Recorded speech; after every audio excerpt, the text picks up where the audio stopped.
દર્શક મિત્રો, હું છું પરમાર અનિશા. તમે જોઈ રહ્યા છો લોક સામના ન્યૂઝ. તો જોઈએ આજના સમાચાર પંચમહાલથી અમારા રિપોર્ટર ઇમરાન પઠાણ સાથે. પંચમહાલ જિલ્લાના શહેરા પોલીસને સાયબર ક્રાઇમ મામલે મોટી સફળતા મળી છે. ઓપરેશન મૂલે હન્ટ અંતર્ગત શહેરા પોલીસે બેંકના પૂર્વ બ્રાન્ચ ઓફિસર સહિત 3 આરોપીઓને ધરપકડ કરી આંતરરાજ્ય સાયબર ફ્રોડ નેટવર્કનો પર્દાફાશ કર્યો છે.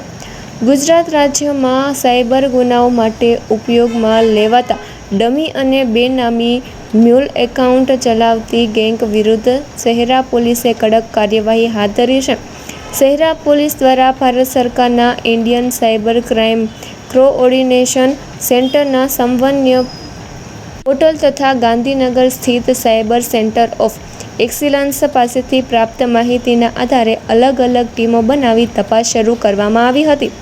તપાસ દરમિયાન પોલીસે મૂળ ઉત્તર પ્રદેશના અને હાલ સુરતના પાંડેસરા વિસ્તારમાં રહેતા આદર્શ વિજયકુમાર શુક્લા તેમજ મૂળ બિહારના જીસુ પંચક મિશ્રાને ઝડપી પાડ્યા હતા.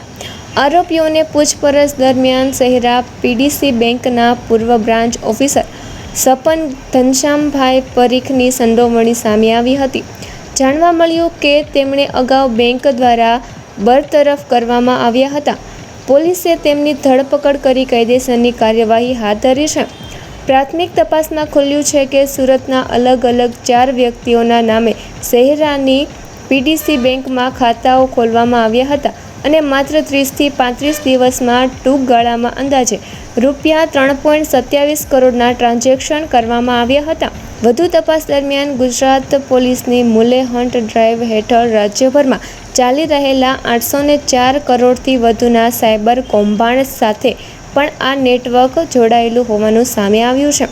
આ કેસમાં સુરતના સાગર અશોક સેન અને દાહોદના રાહુલ બારૈયા વોન્ટેડ જાહેર કરવામાં આવ્યા છે.